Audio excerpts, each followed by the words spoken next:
Hello there and welcome to the Centre for Independent Studies. I'm Tom Switzer.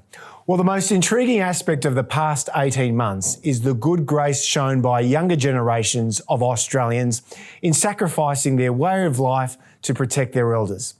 However, as the scale of that cost becomes apparent, the goodwill will likely evaporate. Younger generations will end up bearing most of the cost of COVID. Indeed, intergenerational inequality, be it asset or income, is the real issue Canberra will face in coming years.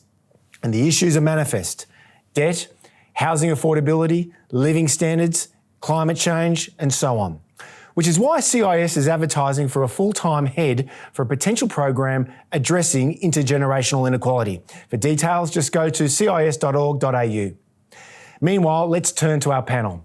Satya Marar is a policy professional, writer, admitted solicitor to the Supreme Court of New South Wales, who, until recently, was a research associate at the Centre for Independent Studies. Satya is currently studying a master's degree in economics at George Mason University in Virginia. G'day, Satya. Hey, good to be here. And Tom Ballard is a former host of Triple J's breakfast show and late-night TV show Tonightly with Tom Ballard. Tom is currently writing a book on millennial socialism published by Simon & Schuster. G'day, Tom. Welcome to CIS. Hello, Tom. Lovely to be here for this job interview for an upcoming CIS position. Very exciting. Well, let's see how you go, mate. I'll subject you both to scrutiny. Now, you've both approached these issues from different perspectives, which is what we like at CIS, a good debate. Tom, let's start with you. Several CIS scholars, and indeed most recently we had a lovely Zoom event with the prominent Canberra Press Gallery journalist Chris Uhlmann, and many of them lament that for all our nation's reputation for grit and competence and rugged individualism, the COVID pandemic has showed another side to Australia, that we're insecure, addicted to fear of COVID, or highly anxious. And indeed, there was a poll not so long ago, Tom, that said Australians are more worried about the virus than any other Western country. So just generally speaking, how do you view the response of both the federal and the state governments to the pandemic? Tom? Well, that's an interesting place to start. I certainly think that Australians have shown a lot of grit and have sacrificed a lot throughout the course of this pandemic for the sake of the public good and for public health, which I think is broadly a good thing. I would say that rugged individualism isn't great in a pandemic. And I think that over the course of the past 18 months, as hard and difficult as it's been, I think again and again we've seen Australians' preference and recognition of the fact that we do live in a society. That's what this pandemic and a public health crisis will do. Certain sacrifices need to be made, and that certain things should be prioritized against, over business as usual. There have been lots of shortcomings in the response in Australia. I think that's for sure. I think there have been measures that probably Satya and I agree on were excessive and unnecessary. The curfew was stupid, the travel ban, exemptions and that kind of thing. But broadly speaking, particularly with the element of Delta lately, I mean, you would rather be in Australia than you would be in lots of other countries around the world in terms of our response. The death per 100,000 people is pretty remarkable in Australia when compared to other developed Western nations like the US and the UK. And I think that's something to celebrate, something that we should be proud of. Yeah. What about you and your friends? I mean, you live in Melbourne. You've been subjected to very long lockdowns, more or less since March last year. Your response to the lockdowns themselves? Yeah, they suck. They absolutely suck. I've spent a lot of time in lockdown. I've been in quarantine a couple of times. There's no denying it's really bad. And that sometimes frustrates me in lockdown commentary from some folks of the right or libertarian persuasion, the representation that people on the left love lockdowns and enjoy them. We want more and we're addicted to it. And we love that stuff. It's just not true. It's awful. It's really bad. We want it to be over as quickly as possible. We're in the position we are in now, largely because of the incompetence, I think, of the federal government to access vaccines, and the vaccine rollout has been pretty poor. So yes, lockdowns are very, very bad. Okay, now talking about libertarians on public opinion polls, you're seeing a lot of support from it from the Australian public. Well, I'll put this back to Satya because he's of the libertarian right ilk. Satya, you've been at CIS throughout much of this year before you went to Virginia to study your masters at George Mason. We've had this great debate at CIS about lockdowns, and there are a couple of scholars at least, and they reflect the orthodoxy that says that without lockdowns, which reduce the spread of COVID, the virus will spread exponentially. The health costs would grow until thousands are dying, by which point the economy collapses. So given all of this, haven't the lockdowns been justified? Satya? Look, I think we can all agree that in a health emergency situation like a severe pandemic, some level of restrictions can be justified. But the question is, what is our priority? Are we trying to ensure that we have the medical facility to treat people who become ill or sick? Or are we simply trying to focus on one single metric, number of infected people, number of dead people tied to this virus, and to project that?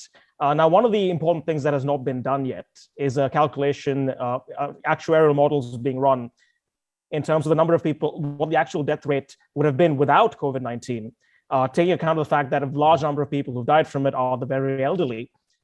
Most of the Australian deaths actually happened in the state of Victoria in 2020 from that outbreak that happened there. I'm not going to get into the whole discussion of Dan Andrews bad or whatever. I think that's for another time. But the point is that we have no idea how many of these people would have otherwise lost their lives regardless due to the comorbidities, other conditions, projected 4 months out or 5 months out. That analysis has not been done yet. What we do know is that we have a virus that is not benign by any means. It is a very dangerous virus. It has a death rate some multiple times that of the flu. In Australia right now, it's 0.5. Flu is usually 0.1 or 0.2. And we believe that if we didn't have lockdown restrictions, that death rate would be higher, as it is in places like the UK and the US. With that being said, the question is, to what degree should we prioritize giving people the right or the freedom to manage their own risk, whether it means working from home? I think what the government did in terms of requiring businesses to allow that was a very good thing. And I do actually think that lockdowns to some degree were justified. But I would go back to, can the health system cope with the number of cases, right? That should be what matters at the end of the day. And I think what we've seen is that there are a number of things that Australia did not even try to consider doing, which other countries have to be able to cope with the pandemic, including rapidly investing, for example, the billions of dollars we're pumping into bailing people and businesses out of this lockdown, into expanding the facilities at the right time. One of the issues is staffing shortage. That protocols in place to bring in medical staff from areas of the country that don't have as much of a demand into areas that do have big outbreaks. We could also look at skilled immigration, bringing in staff from countries that have just dealt with this issue, who are already experienced in dealing with it. They would relish the chance to come to Australia and help us deal with this current outbreak. So we have so many options to consider, which I think would have limited the number of weeks or months that the lockdown had to last for us to manage it. I think we've taken the pendulum and swung it too far. But the most severe impact of these lockdowns, besides the fact that mental health admissions for young people have gone through the roof, I've got friends of mine who've had to double the antidepressant prescriptions. We don't even know what the impact is on suicide rates. The coroner's verdict, a number of cases is still awaiting.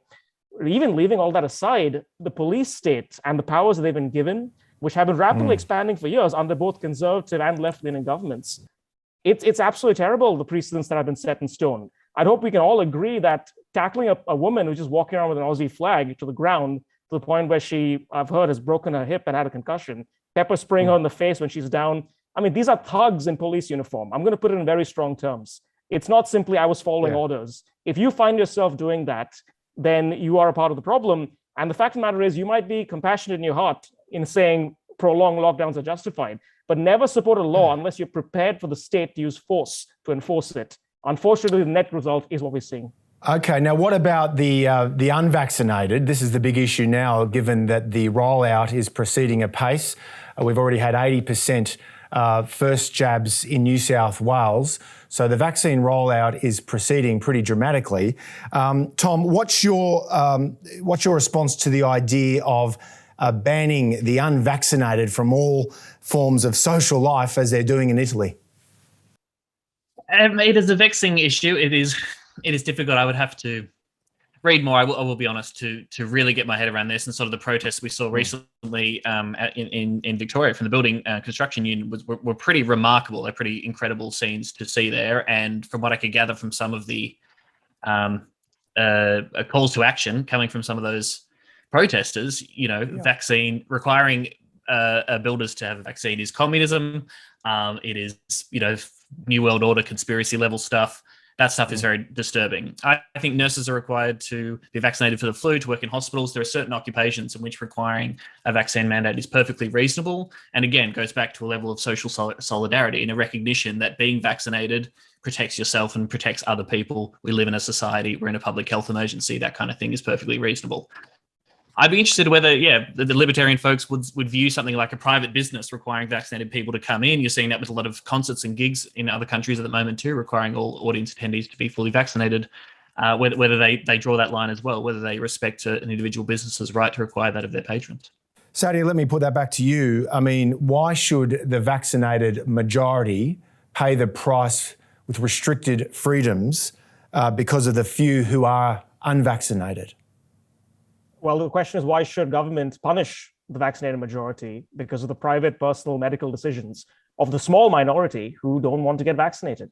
And keep in mind, this isn't quite the same as the vaccines of the past. These vaccines, they were given emergency authorization because we are in a public health emergency at the time. The companies that produce them have been given legal liability for any and all side effects in the name of it being an emergency situation. And only recently we're seeing some of them, like the Pfizer one, getting official approval in the same way that other medicines are approved. There was some debate as to how much political pressure went into that decision. Now, I personally weighed up the pros and cons for myself, and I decided that I'm happy to get the vaccine when I needed to get one.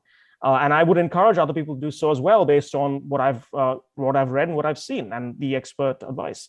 With that being said, I don't think it's a good idea, and it sets a very bad precedent to have a two-tiered society, to then separate people by their decision to personally take a medication or not, especially when it's entirely your freedom to go out there and seek the protection if you want it. In terms of private business having so-called vaccine passports, I think, well, that's their decision. They can go ahead with and do that. I don't, if you have the right to decide who comes into your house, you have the right to decide who comes into your business. So that's fine. And I think a lot of anger is being directed at the small minority who have made a decision for whatever reason not to get vaccinated, when the anger should be directed at governments holding people hostage on the basis of other people's what are really private decisions. Yeah, I mean, Tom, does this issue about vaccinations and mandates, does this go beyond left and right and socialist and classical liberal? I mean, here we have a panel where the two of you reflect different worldviews, but if I hear you, all things considered, you're more or less sceptical of the idea of having these kind of a two-tier society. Is that your sense too? Well, look, I think, anti-vax sentiment certainly stretches right across the ideological divide. Go to Byron and you'll find that out pretty quickly, I think. And that is a worrying trend. I think there is a science skepticism and a what I would dismiss as sort of voodoo thinking that unfortunately takes root in lots of different ideological parts of the political spectrum, and I think that's a shame. These vaccines are overwhelmingly safe. I think that overwhelmingly Australians trust the medical fraternity. Nurses, I think, are like the most trusted people in our society for very good reason. And we do. So much of our society and lives are based around a faith in science and a belief that science can make our lives better, and in this particular instance can address the crisis that we're living through. I think the left has concerns for people who can't get vaccinated, obviously for particularly medical reasons, particularly people living with disabilities. That's a serious consideration that we all need to think about. But also, I think, first and foremost, you would say, does everyone have access to a vaccine? Is it free? And I think that's certainly true, putting aside some supply issues. There's been some vaccine commentary and some hesitation propagated by both sides of politics over the course of this pandemic, which I also think has been unfortunate. I've got AstraZeneca for the record and loving it. But I think much of the libertarian ideas that, it's my freedom to do whatever I want and have as much liberty and freedom and walk around the society doing whatever the heck I please. A lot of that has been put to bed by the realities of this public health crisis. The fact that our actions, the things that we do with our body and the actions that we take to address COVID-19 do affect others. Okay. Now let's move on to the economic response to the pandemic. At the height of the crisis in March of last year, and Satya, you've probably heard me say this before on multiple occasions, but there was a very revealing quote, I thought, from the distinguished Guardian columnist Jonathan Freedland, quote, "Just as there are no atheists on a sinking ship, there are no free marketeers during a pandemic." Is he right? After all, throughout this crisis, we the people have turned to the state to protect ourselves during this international emergency. Satya. Yeah, sure. Look, I'm by no means, an anarchist. I believe in a limited and efficient and effective state that has certain public priorities that it does well. And one of those is ensuring a level of security in the middle of an emergency, including such as what we're going through right now. I think you'd be hard pressed to find anyone who calls themselves a free marketer who are for abolishing the state completely. I mean, I certainly got drinking with a few of them, and it's a lot of fun. But it's still an idea that exists mainly in theory, not in practice. Look, I mean, keep in mind a large amount of the relief that is being pumped into the economy as part of the pandemic doesn't have so much a lot to do with the impact of the pandemic. It more has to do with the impact of the restrictions that have been imposed. And some countries, as we've acknowledged before, have imposed far greater restrictions than other countries have. And I think even from a purely libertarian standpoint, where the government is abrogating basic civil liberties and private property rights, as our governments have done in the name of public health or whatever the cause might be, compensation on just terms is entirely fair. That's what the movie The Castle was about, and I'm all about that. So I have no issue with that. Yeah, and ultimately there is no magic money tree, Tom. I mean, this is the idea that budgets never need to be balanced, or that money can be borrowed indefinitely to finance unlimited spending. So surely this means that as we emerge out of the pandemic, we'll need the private sector, markets, business to grow the economy to get us out of this pandemic. How would you respond to that, Tom? First of all, I love the way you say markets and market forces. I can feel your passion coming through, Tom. It's very admirable. Look, whether or not we have a private sector-led or business-led or gas-led recovery from COVID-19, that's certainly what the current government would like. And if they win the next election, I'm sure that will be the priority and the focus, as per their political ideology. So whether that happens or not is sort of still up for debate. And I'm sure I can certainly imagine an Australian government where that is the case. It doesn't have to be the case, certainly. I think a government-led, publicly led and invested recovery is entirely possible. That's what we saw after World War II. We saw deliberate state intervention, massive public ownership, full employment economy. The state said, we want to do something. We have a vision for society. We will lead that investment, and we will do so. And I think that led to some pretty extraordinary prosperity and a relatively more equal society than what we have now, and a lot of good things. The IMF has found that you invest $1 publicly increases your economic output by $3, apparently. So that's certainly possible. And if we are serious about tackling the climate crisis and transitioning to a green economy, in my view, I think that absolutely has to be led by public investment. Okay, public investment. The Guardian newspaper, among others, are saying that now's the time for high taxes, even nationalisation, essential planning, money printing. Some of or all of that may be justified. This might be the wave of the future. Satya, how would you respond to that policy prescription?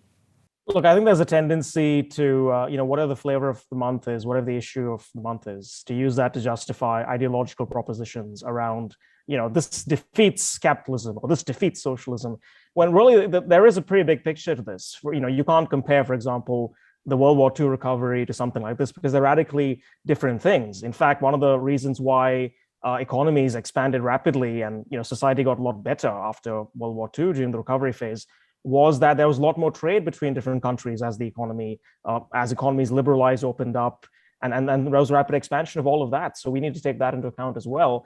Look, the problem is that when you use so-called public investment or public spending as a lever, and there's certainly situations where I'd be in support of the government investing in areas the private sector doesn't have enough of a capacity to do so. It's not something that can last forever. The money printing machines can't be turned on forever. In fact, one of the reasons why there's so much public frustration after the global financial crisis and the very slow recovery that followed it is that if you owned assets and you've bought in assets at that time, you saw your wealth double, triple, or quadruple. Even people who simply bought in properties in the Sydney real estate market saw their wealth double or triple in many cases. But if you made a wage and that's all you had, the value of your real wage either didn't go up by much or probably didn't go up by much at all if you factor in the cost of buying a house and all of this other stuff, which I'm sure Tom and I can sympathize completely. So really, we have to keep all of this in mind. We know that low interest rates right now are helping to fund and support our economy weathering the crisis that we put ourselves into, and as well as the public health crisis itself. But that the honeymoon can't go on forever. Low interest rates are not a long-term sustainable solution. We're already seeing inflationary pressures pop up in the US and the UK. And where Australia's weathering it pretty well because China keeps buying up our iron ore. We're in a boom time, but rather than spending that money on paying off our mounting debt, we're spending that money just to borrow more and keep this show going on. And at a certain point, the commodities market will enter a bust cycle. The interest rates can no longer be kept at the level they're in, and we're looking at a very bleak possibility in a few years' time. Okay, so in other words, the economy needs more of what Lord John Maynard Keynes, no capitalist free-marketeer, Tom, Keynes called animal spirits. That is, the passions, the competitive instincts essential to economic growth. How would you respond to that, Tom? Oh, well, I mean, look, it's no surprise that the forces of capital and big business think that now is the time for a deregulation bonanza and cutting red tape. That's what they always want. There's always a fantastic time to cut regulations and cut taxes on the rich and the wealthy and business and let things go wild. Well, in my view, we might come to this later in our discussion, but when you do that, that exacerbates inequality. That works out very well for the powers of capital and the people at the top, but does not trickle down to make a better society and increase the wealth of everybody else. So, yeah, not a fan. Okay, now's the time to talk about economic reform just generally. And as you both know, and many of our members will remember, in 2018, we at CIS conducted a poll of millennials. So these are young Australians who are born between the early 80s and the late 1990s. And the poll showed that 60% of Australians, they don't just support the term socialism, which admittedly is a loaded term, but they don't just support the term socialism and oppose capitalism. They also think that the living and working conditions have deteriorated in the past 40 years. Satya, is that your sense too? Are millennials right to blame markets and economic reform for their apparently deteriorating living standards? Look, unfortunately, one of the big problems is that most people don't exactly know what socialism is. When, if you ask them, you say you support socialism, what do you mean? They'll tell you, oh, I like Denmark, I like Sweden, I like Norway. What they actually mean is they support capitalist market-driven economies with a certain, maybe relatively high level of personal taxation and a very generous safety net. What's interesting is that people look at the US and they think the US is the prime example of a anti-socialist, pro-capitalist society. And yet the US spends more per capita on public healthcare spending than Sweden or Norway. It's just the way that they fund these things is completely terrible. And the point that I'd make is that before we talk about pumping more money and taxing people more, let's look at the ways in which we can spend what's already in the system a lot better than it is. But more broadly, I think young people are rightly angry about the fact that things like housing have become a lot less affordable. And I think in this respect, there should be things that we can all agree on. For example, how difficult it is to go out and buy a home, all of the red tape around that, access to land, for example, a lot of it is locked up in zoning regulations. There's a lot of NIMBYism, council ordinances not wanting to have higher capacity, more residential housing. And also, look, people want to live near where they can work. And one of the problems is a lot of commercial zoning is restricted. I'd like to see a more expansion of that. There's no reason why everyone has to funnel into Sydney CBD. That just entrenches the positions of the people who already own up the property closer to the city, who are, right now living a really great life, while people out in the western suburbs face a much more difficult reality. So I think there are all sorts of ways to look at this problem. Tom, you are writing a book in part that addresses the question of millennial socialism. How would you respond to Satya then? Well, I think coming back to the nature of whether things have gotten worse over the past 40 years and that perception that things are moving in that direction, I think there's a lot of good evidence to point that out. Certainly, I think average incomes in Australia, for the average Australian worker, have increased by something like 15% since 1975. And that's in real terms. Sure.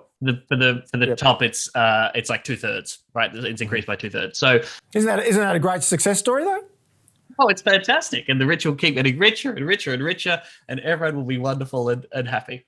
But I mean, inequality was trending down in Western countries in the post-war years, in those 2 decades. Then you have the stagflation crisis, the neoliberal term, as we could broadly refer to it. That's when we see inequality really taking a turn for the worse. The share of income for the top 10% in this country has increased substantially. Labor's share of income has tracked down since its peak in the 1970s, when you really had really strong labor unions, getting a bigger slice of the pie and so on. And I think, Australia is not America. There are a lot of reasons why I think this is a better country with a better social safety net and a more equal society. But there was that study from the Rand Corporation last year, I don't know if you saw it, that sort of said that if the inequality levels in America were what they were in 1975 today, the average American worker would be making about $42,000 extra a year. So that's the kind of wealth transfer that we've seen from ordinary working people to the people at the top over the past 40 years. Throw in, as Satya mentioned, the housing affordability crisis, the privatization of everything, and the impending climate crisis. And I think a lot of young people today are looking around saying, this is a pretty crappy deal. We've got some crumbs over those couple of decades. You've got to give the people a little something. But things are pretty bleak for good reason. Well, Tom, you mentioned the stagflation of the 1970s, and there's no question that prompted policymakers and politicians on both sides of the divide in Canberra to embrace a free market economic reform agenda. And just look at the facts from that reform agenda. Free trade, deregulation, privatisation, competition policy from the mid-1980s right through to about 2012. Let's remember the country experienced the biggest national income boom since the gold rushes. That's a fact. And our economy, at least until the COVID crisis, experienced 30 years of uninterrupted economic growth. And then there was the lower real prices across a wide range of goods and services.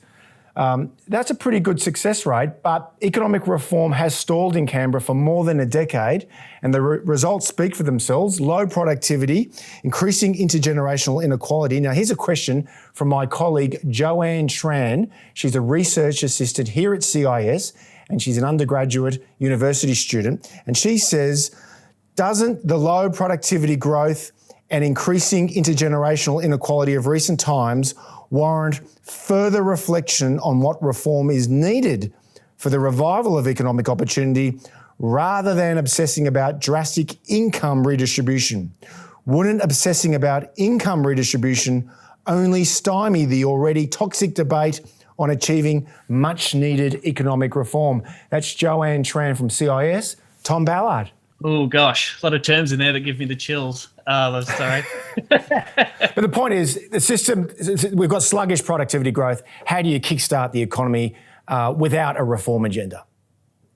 Yeah, certainly. Well, everyone likes reform. Reform is good. We want to change things for the better. That is what politics is about. What form that reform takes and how we go about it is obviously the question, and why we're having this debate and why many interests are so engaged with it. I mean, productivity over the past 20 years, to take a longer view, has been has outstripped wages growth, which seems to be a problem. A whole bunch of corporations of late have enjoyed share buybacks, and which isn't productivity boosting at all. So that's capitalism doing capital as well. Just buy out the shares, boost the stock price, and the CEOs walk away with a sweet little bonus. So again, that just seems like a system that isn't particularly invested in making everybody's lives better or making their companies more productive if they don't have to. If they can make more money and maximize profits by doing whatever they can, then they will do so. It's a good indication of the system working as it's supposed to, I would argue. Yeah, and Satya, this is a common refrain among young people, but it's a widespread view on the political centre-left and the left that the rich are getting richer. And as we emerge out of the COVID crisis, there's a real danger that inequality will indeed widen. We haven't suffered anywhere near the kind of inequality that is quite evident in parts of Europe and America. How would you respond to Tom's broader point that capitalism, if you like, just makes inequality worse? I mean, capitalism is the reason we're able to afford the quite relatively generous compared to other countries welfare state that we do have. Now, there is some very correct frustration over things like the price of housing, the price of electricity as well. In many cases, which have, and as education as well, the cost of our university degrees, despite the fact that the amount of money that you really earn for the same degree, the price of the degree going up has sort of outstripped the growth of the salary associated with those jobs. There's a lot of reasonable frustration, a lot of it driven, in fact, by misguided government interventions into these areas. But look, at the end of the day, like you said, we've seen a massive expansion in growth opportunity and even really living standards on the whole since the Australian economy opened up and grew out further. Specific things like housing have become more expensive. Living costs in different areas have gone up. But there, when Joanne talks about structural reform, absolutely, there are tougher conversations we're yet to have. Now, Australia, for example, has a pretty generous and solid industrial relations system that is very much skewed in favor of the worker, which brings up about many benefits in doing so. However, keep in mind that there are trade-offs involved here. So, for example, if you live far out of Sydney, the amount of money you need to earn to have the same living standard as someone making the same wage in Sydney goes down massively. But then being able to run a business, being able to have a manufacturing plant out there can be quite incredibly expensive due to the cost of getting zoning approvals, being able to hire and attract people out into those areas, and the costs of inputs like electricity, which is incredibly expensive in Australia compared to other countries, in part due to a range of regulations, including those regulations that were intended for environmental benefit. And when you talk about big ticket spending, at the end of the day, the people who have to pay that are the taxpayers, including young people as they move up in life and go up in their career ladder. As the inequality has increased in the last 20 or 30 years, because yes, the people close to the top have seen their incomes go up higher than the people close to the bottom. But overall, everyone's real incomes have actually gone up, especially in the developing world. And what we've seen over there is that millions and millions, a billion people pulled out of poverty around the world as markets have opened up and as trade has increased. So there is a bigger picture to all of this. And I think if you can have a market-led recovery that keeps in mind that, look, when you increase taxes, you're creating disincentives against good things like spending. So like spending and investment. Hey, look, why is it so bad that the stock market does well? Most of us have shares through our super funds. So our long-term wealth is locked up there. Our real wages aren't going up that much. So it's a good thing that we're looking into assets and making assets more accessible to people. So there is a bigger picture to this. And I think we need to have a market-led recovery that is able to give us the benefits. Okay, but embracing, modernising industrial relations system to drive wage growth through productivity gains is easier said than done. And neither side of politics is committed to industrial relations reform. Tom, from your generation's perspective, when you hear about IR reform, what comes to your mind? Wage growth through productivity gains or just worse wages? Yeah, again, modernising industrial relations gives me the chills. No disrespect to the CIS, but when folks on the right say things like that, I have nightmares about what you really mean and what that entails. I think the current industrial relations layout, this is an extraordinary difference for my generation. As millennials, you've just seen a tumbling union density, ever since the 1970s, the peak of the union density, and the lack of worker power, the loss of worker power over time has been extraordinary. And I think that plays a huge role in the level of job insecurity in the labour market at the moment and our stagnant wages. There's just a very clear correlation between workers getting organised and fighting for a better deal and capital, refusing to pay them as much as they possibly can, keeping wages as low as humanly possible. I think that's a huge loss for my generation. I think we don't understand the institution of unions and the kind of incredible benefits and conditions, wages and conditions wins that they won, particularly over the 20th century, from the weekend, the 8-hour day to maternity leave. And I think that we are extremely disempowered as workers in 2021 as a generation. We just don't understand how unions work and how they could seriously change our lives for the better. So again, as I say, as productivity has outstripped wages growth over the past 20 years, then I think a big reason to that is because workers have less reduced bargaining power. We'll turn to housing affordability, which I know is a big issue for younger people for obvious reasons. But before we do that, Satya, do you want to respond to the point about industrial relations reform or lack thereof? Yeah, look, Tom spoke extensively about the role of unions. And look, I'm not anti-union by any means.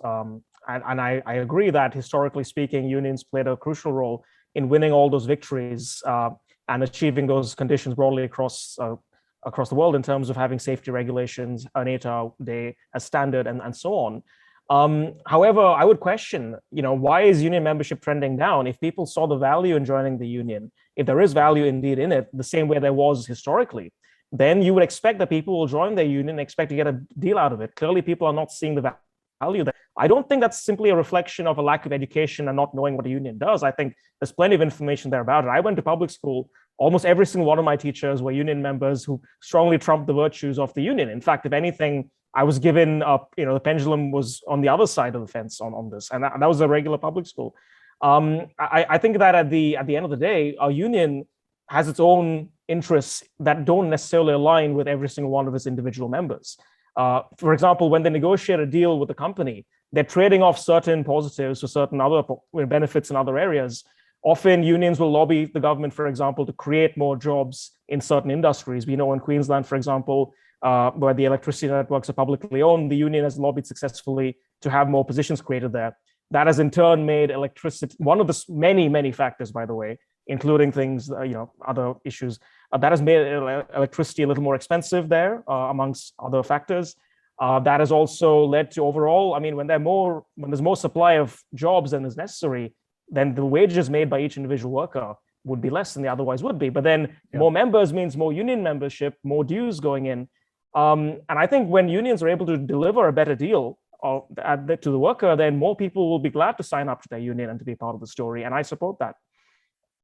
Yeah, can I very quickly respond to that, Tom? A massive part of unions' inability to be effective in our society today is the draconian restrictions on union activity. We have some of the strictest strike action laws in the developed world, and that's a massive factor that's played a role, as is other legislations tightening on union activity, right of entry, and the banning of union preference and so on. This is something that's happened over the neoliberal era too.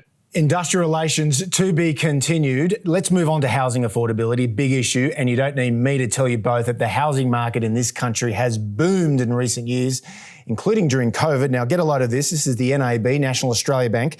It predicts a rise of over 21% for Sydney house prices in 2021, with Melbourne and Brisbane not far behind, and just behind a super hot Hobart market at 23%. Satya, your generation often tell me that this is an indictment on market capitalism. Your response? What it really is an indictment on a regulatory state that makes it a lot more difficult to build and to invest and to develop housing. And keep in mind, the more of the land that is entrenched in the hands of the few people who happen to own it, the more incentive there is for them to lobby for more regulations, to make it even harder and more difficult to increase the supply of land or the supply of housing. Because at the end of the day, if the supply increases, then the value of those investments goes down. To complicate the picture even further, due to the fact that our real wages have gone down due to a number of factors, including government turning on the money machine consistently every single time there is some crisis to be addressed, investing in property seems to be a pretty good way to leverage your interests against the government, who's going to keep devaluing our own wages by doing such things. So a lot of family wealth happens to be locked up in the property market, and it's unfortunate that it has come to this.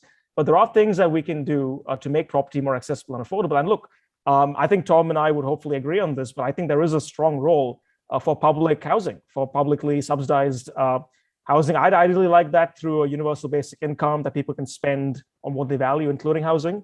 I think that's probably more efficient, effective way of doing welfare policy. But in a situation like this, I think it is important to have a minimum safety net. And if people are generally not being able to afford housing, they should do that. With that being said, look at the way Singapore does it. You, after about 5 years of being in public housing, you actually get the right to own and then resell your flat. So that leads to long-term growth, not just the government providing housing and the people are tied to the government. They end up actually increasing property ownership, which I think is incredibly important. Okay, but what about the role of the government in the escalating property prices, Tom? CIS has done a lot of scholarship on this subject, and the argument that we'll often make is that the state stamp duty makes housing more expensive, so scrap that. And also, more importantly, the housing regulations. Our chief economist, Peter Tulip, writes a lot about housing regulations, which of course just limits the supply of affordable housing. How would you respond to that critique, Tom?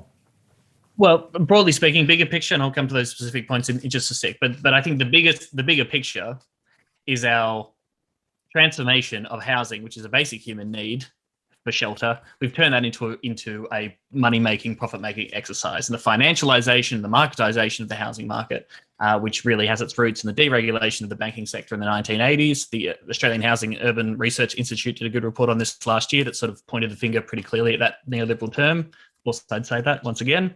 That has been a huge factor in bringing us to where we are today. Investors are attracted to the housing market. A house, a shelter, somewhere where people can live is something to make profit from, to extract as much profit as possible out of people who don't have those same assets. So my broad, thoughts on this subject is that anything we can do to beat back against that and reaffirm housing as a human right is a good thing to do. What about the government policies? The government policies. I'm certainly no NIMBY fan myself, and I think there are probably some zoning regulations, particularly, the Grattan Institute has done some interesting research on that, and sort of the outer belts or the mid belts, I believe, of cities that could certainly be developed further. But, I was just reading analysis of some zoning laws in Brisbane over the past couple of decades, and lots of zoning laws were freed up, were loosened up, were liberalised, and surprise, surprise, it didn't make an effect on housing prices whatsoever. Those housing prices still went up, and the land around the most expensive houses, where the property prices are the highest, is the most attractive to develop. So that's where developers go to, and they'll also land bank as well, which limits supply of land as well. I was going to say, I'm not sure if quantitative easing is a neoliberal term, Tom, but Satya, let me put this to you. This is a question here from James Jackson. He's tuning in live, and he asked the question: is quantitative easing, which of course is money printing or tax by inflation, is that regressive towards those unable to own an asset, that is a house, which is more likely the case for the younger generations who see the price of buying into real estate double or triple the relative cost paid for by their parents? In other words, how can we protect the purchasing power of the Australian dollar? Satya. Yeah, absolutely. When you turn the money printing machine on, you're devaluing people's wages. So the only people who really benefit are those who already own assets. And in fact, those who speculate in assets often understanding that quantitative easing is going to happen. So their values go up massively.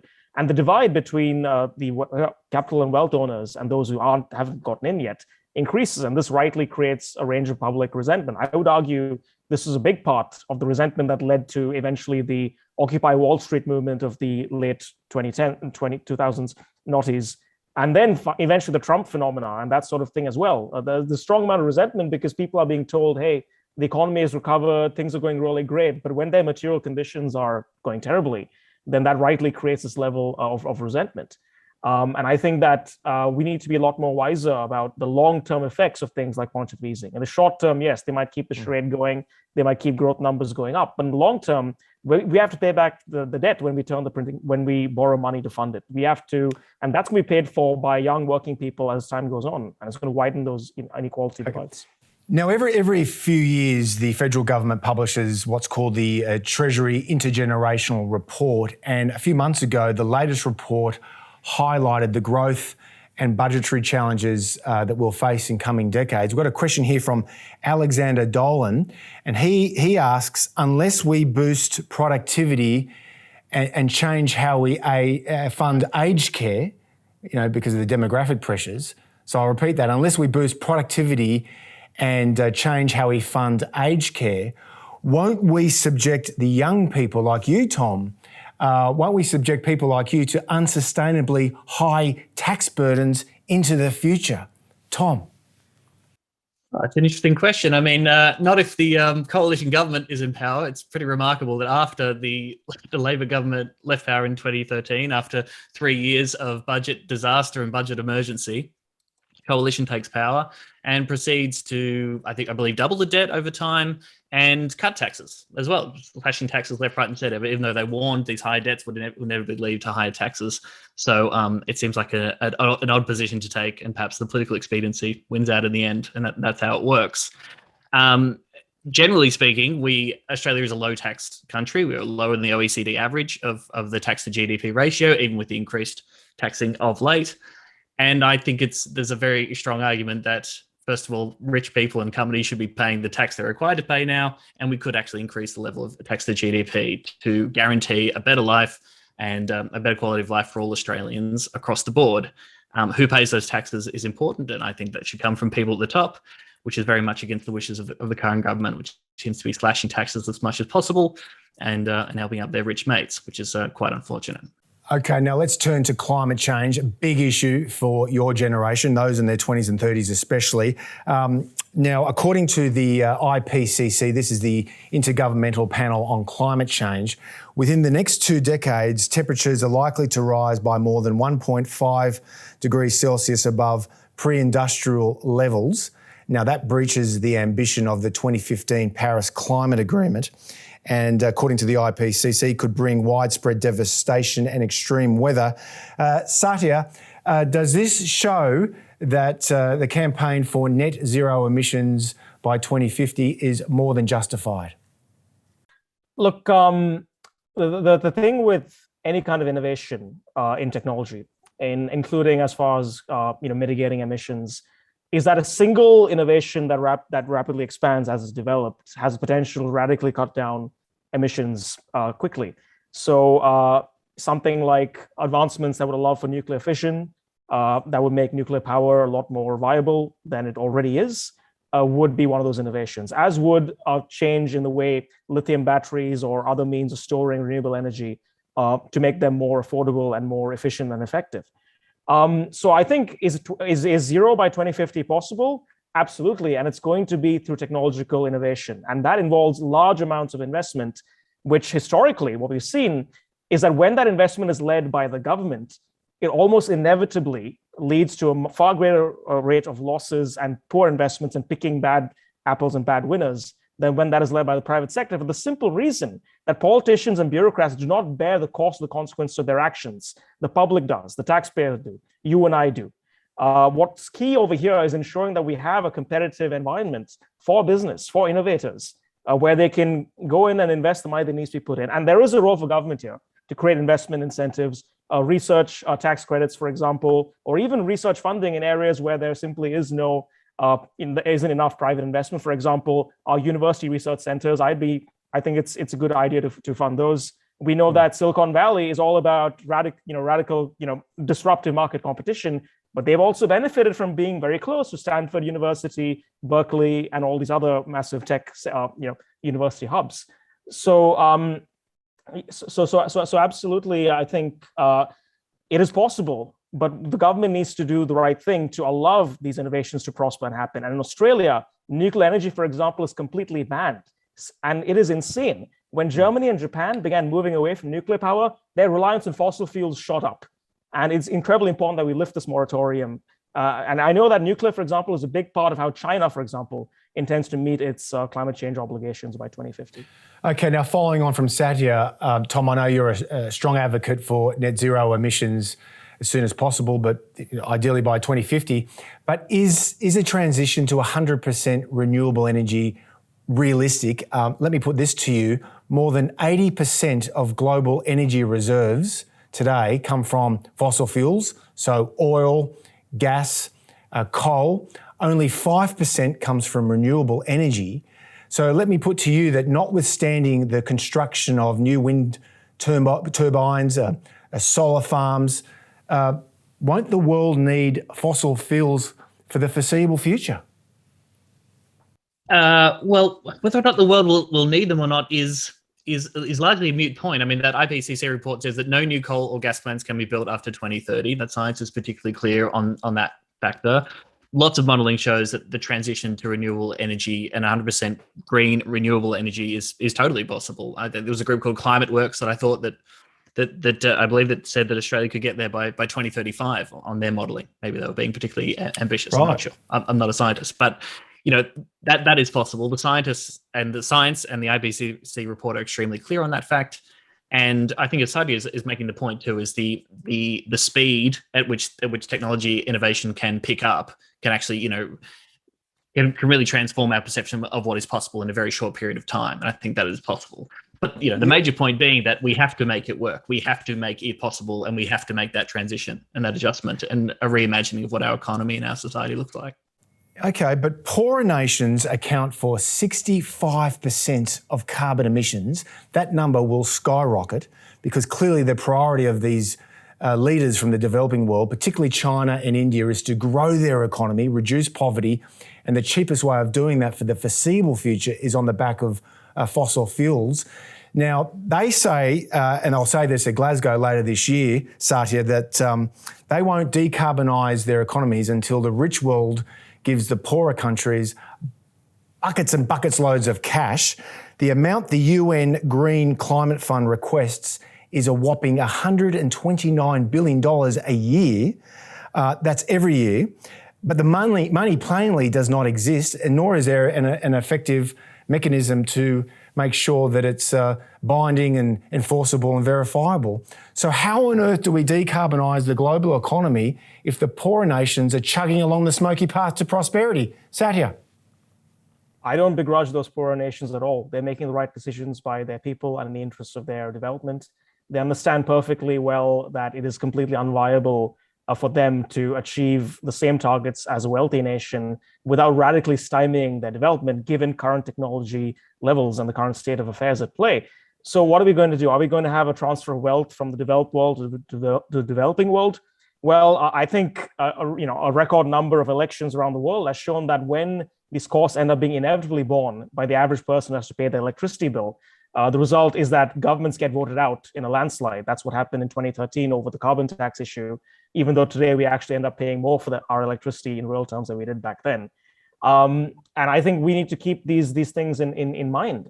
There is a political realism element to all of this. And unless we can do it in a way that is efficient and that people are willing to bear the costs for, without stymieing, without deindustrializing our societies, then really we're stuck in a situation where the best thing we can do is foster the innovations being led by the market that are already happening. I read a story about a company in Boston that has come out with a battery storage that is not based on lithium, which is an expensive rare earth mineral, but based on iron ore. That's excellent for Australia if that technology can take hold and spread. So this is an example of something that, in the next 10 or 20 years could make a radical difference without the need for us to punish people with draconian hikes to both their taxes as well as their electricity bills. And I do believe that is possible. One just small quick point, Tom. Yeah, thank you. Just on my lefty bleeding heart socialist point, it's important as much as we celebrate the private sector innovation saving us from this crisis that, of course, the private sector industrialization brought us to. You cannot ignore the role of private capital in delaying climate action, from ExxonMobil funding climate denial science to the political power and wielded by billionaires. Well, hang on, Tom. I'm going to have to push back here. They've actually slowed down that progress. But oil and gas companies are increasingly losing shareholder battles to climate activists. Financial institutions are divesting their managed funds from corporations invested in fossil fuels. This sounds like it's the private sector that's putting pressure on the politicians to decarbonise the economy, Tom. Too late, Tom. Too late, mate. I mean, better late than never, to be sure. And there is a lot of shareholder activism, which you welcome for sure. I think superannuation funds in Australia could do a lot better on that front, including industry-owned funds that are still invested and have holdings with companies that are trashing the planet. We need to stop that. Banks have moved thanks to poor pressure. So yes, that consumer pressure, shareholder pressure is there, but you can't deny the history of private capital in trying to keep the show rolling as long as it can. Tom, taking issue with private capital, I mean, the tables have shifted. The world's largest hedge funds, the world's largest pension funds are all heavily invested in cleaner energy sources, and it's growing. And it's not because of shareholder altruism. It's shareholders realizing. Tom's point is that this is too. Tom's point is, if I may, on your behalf, Tom, you basically said it before: too little, too late. But that brings us to today, and let me put it back to both of you. Are we ignoring the elephant in the room here, which is China? Let me put these facts to you. Now, it is true that China dominates the production of clean energy goods, including solar panels, but let me put this to you. China accounts for nearly a third of global emissions. According to Carbon Brief, 58% of China's energy use came from coal. And according to the research group Urgewald, China accounts for the world's largest fleet of new coal-fired power plants and burns half the world's coal. So surely we can't make progress on decarbonising the economy if the Chinese Communist Party is so heavily addicted to fossil fuels. Tom? Well, that's real bad, as you laid out there, and I would like that to change. They've said they're going to peak emissions in 2030 and are shooting for net zero by 2060. I think the broader point being, what kind of diplomatic sway, what kind of bilateral discussion, what kind of pressure can we apply if we ourselves as a country in Australia are a climate laggard? I mean, I think the vast majority of the world are moving, led by the US, in the direction of taking serious climate action, in shooting for really ambitious targets in 2030 and 2035, and finally net zero by 2050. So China's targets could well change. But the point being that, it's pointless for us to do anything unless China does anything, seems to me to be a little bit petulant, and isn't just a practical way to go about diplomacy or taking global action on a global issue. And Satya, if, as Tom says, if Tom is right and Australia is a climate laggard, how on earth can countries like Australia try to persuade China to reduce its emissions dramatically, especially as the security and economic competition between the United States and China intensifies? Satya.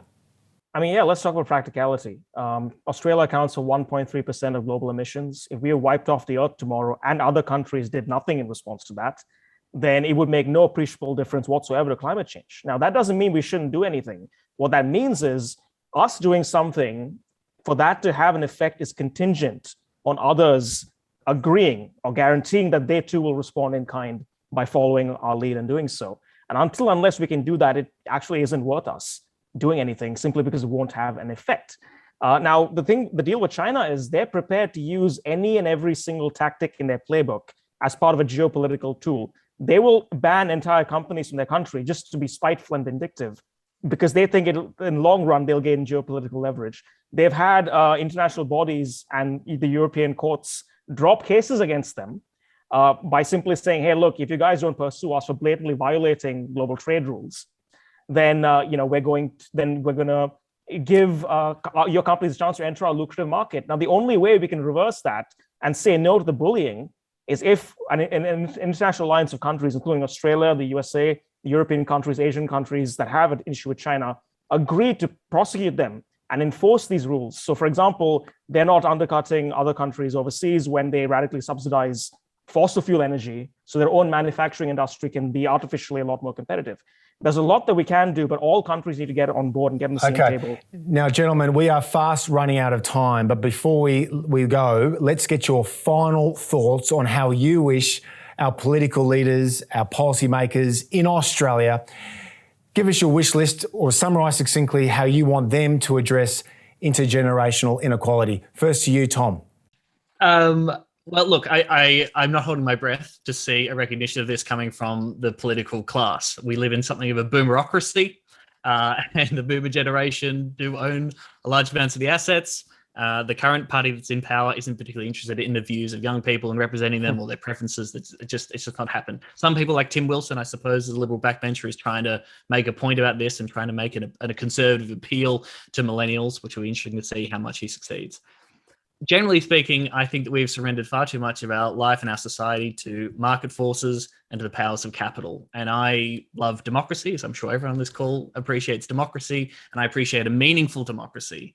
And it's my view that under capitalism and the neoliberal society we live in, we've surrendered a huge amount of power to people with capital and with money, and that trumps serious, meaningful democracy. I do not have the same level of political influence as Clive Palmer does, or access to the law as billionaires do.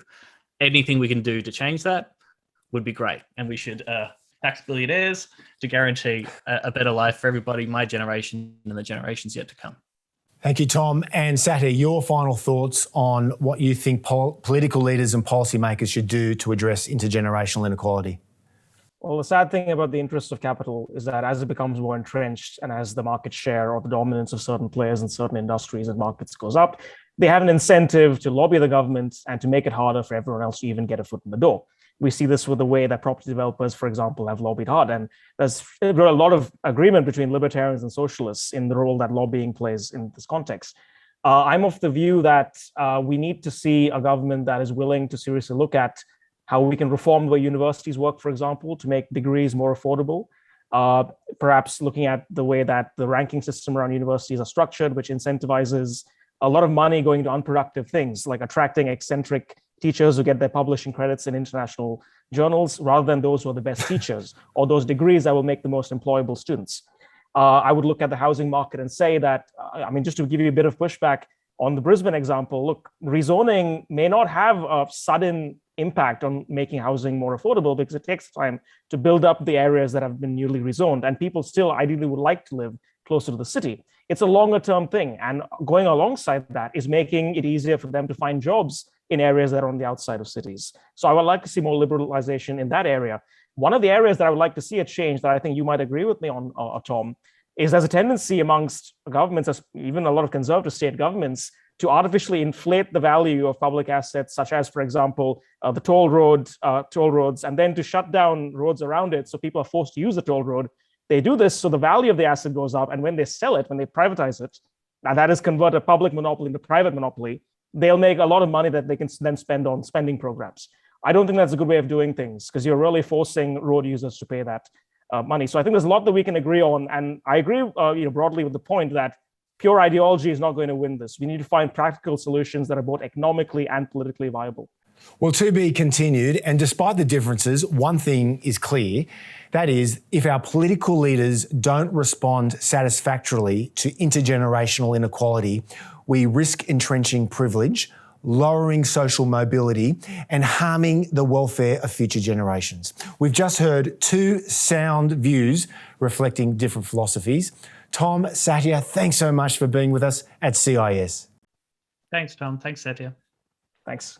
And remember, to those of you interested in applying for our full-time head of a potential program addressing intergenerational inequality, please go to our homepage, cis.org.au. Well, for decades, CIS has been a fiercely independent voice working hard to promote sound classical liberal principles. To be notified of our future videos, make sure you subscribe to our channel, then click the notification bell. We rely solely on the generosity of people like you for donations to advance our classical liberal cause. Check out the links on screen now to see how you can get involved.